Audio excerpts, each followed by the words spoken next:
nanay na naturuan mo, ituturo niya yun sa kapitbahay niya. So, napaka-importante nun. So, paano siya gagawin sa urban area? So, kung tutusin, mas madali dito. Dahil nga yung media, communication, madali.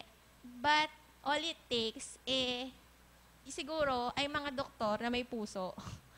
yun ang kulang. Kasi, maraming doktor, pero hindi nila pinupuntahan tong mga area na to.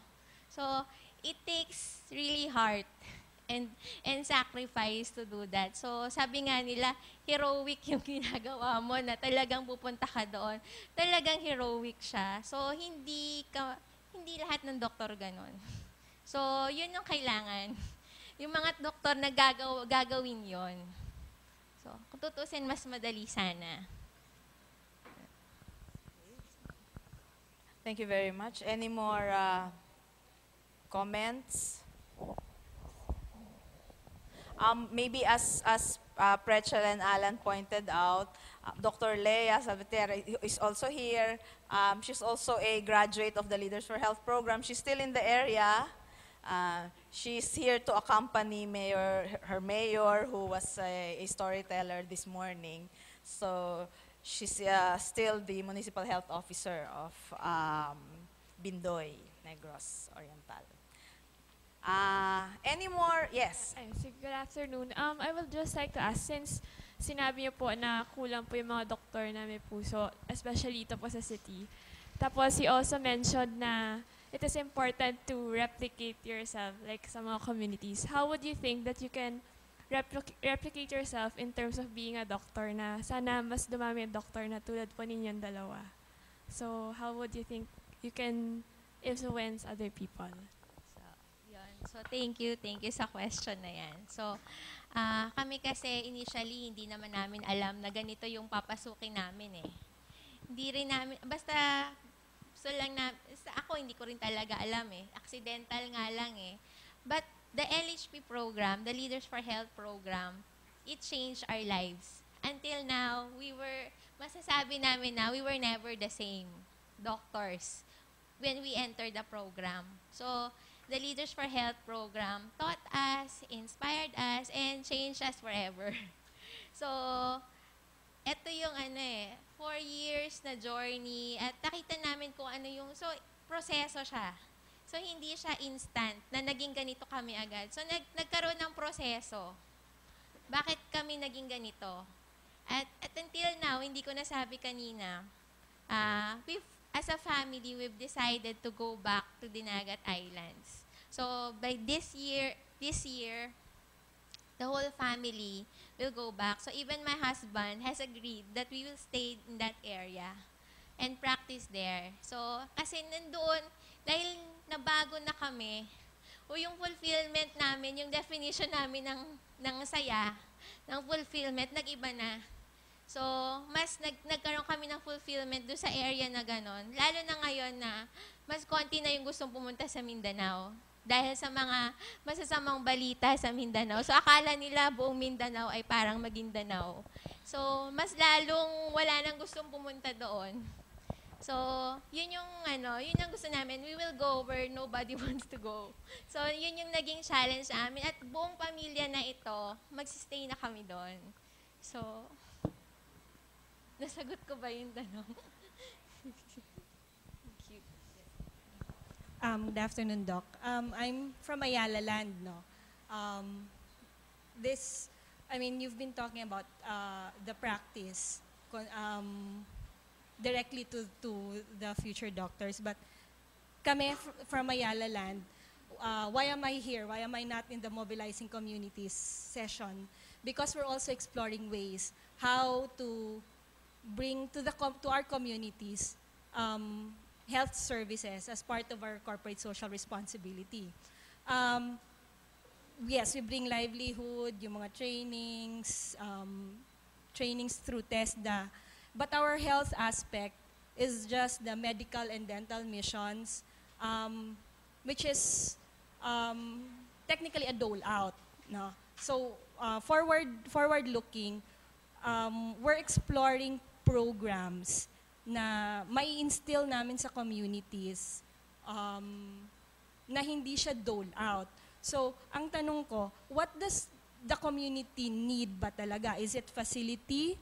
Is it the supplies, the medicine, or the yung basic medicines? Or is it manpower? Kasi pag nagme-medical mission ako, na nakasama namin si Doc Jan, yung husband mo, in one of those response mission namin for Ondoy, for our communities, naging volunteer doctor ko si Doc Jan. Pag nagdadala ka ng gamot, pagdating nung van namin, dudumugin talaga kami. Talagang, parang gusto mo na lang magtago kasi, uy, Ayala Land yan, may dala yan. And then, hindi lang yung community plus yung barangay pa. Uy, ma'am, hindi ka pa nagsastart ng mission. Ma'am, pwedeng mag-iwan din kayo ng gamot. Pero as long as wala kong nakikitang barangay facility, there are barangays na meron talaga silang butika sa barangay. But isa lang yatang barangay nakita ko na meron talagang established butika sa barangay. Sometimes, hindi sa pagdadamot, but you feel, ibibigay ko ba as much medicine na maiiwan? Kasi you'll never know how it's being disposed. Of course, the responsibility aspect. Ayaw ko rin ng responsibility na kung saan-saan mapupunta yung gamot. So, is there a program that you could recommend where the private sector can partner in relation to health? Is it facility building or yung supply? One na naiisip ko yung revolving barangay health fund. But how does that really work? Is it one-time donation from a private sector group, or is it a partnership na barangay, municipality, or Thank you, Joy. Regarding dun sa question, I think malalim yung ugat nun eh.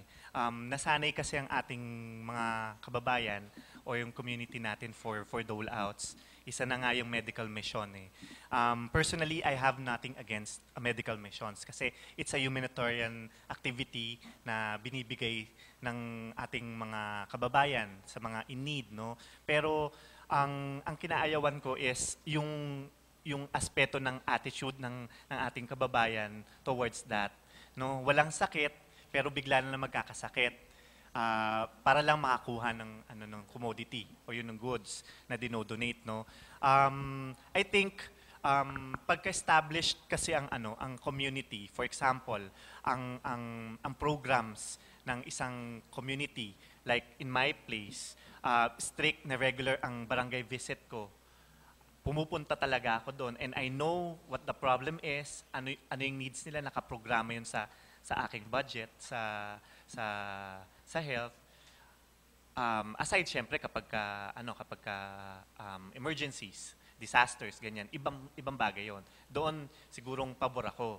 Pero kapag yung regular thing lang, pabango ng mga politiko, ganyan, I hate to say it na I think yung culture natin ng dole outs and gagamitin yung medical mission for that purpose, mukhang hindi tama.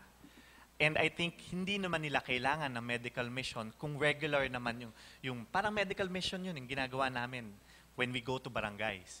When we go and deal with these patients in the barangays. If only these doctors, these health workers go to the barangays and do their thing, do their work in the barangays, there's no need talaga for a medical mission except for disasters and emergency situations. Siguro, in building partnership with NGOs or the private sector, I think maganda yung bibigay niyo yung need nila, do something, a research siguro or study kung ano talaga yung kailangan ng barangay, tapos you invest on kung ano yung kailangan nila and return, encourage nyo sila to think for a return. Bakit binigyan nyo sila ng investment, ibabalik nila para sa kanila, hindi para sa Ayala Land or for other NGOs or private sector, pero para sa kanila, para maging self-sufficient sila and hindi nila kakailanganin yung another medical mission or another donations. Okay. Kung makikita nyo, no, na kung maano yung maraming communities, hindi talaga money ang problema. So, hindi nga talaga budget ang problema, hindi kakulangan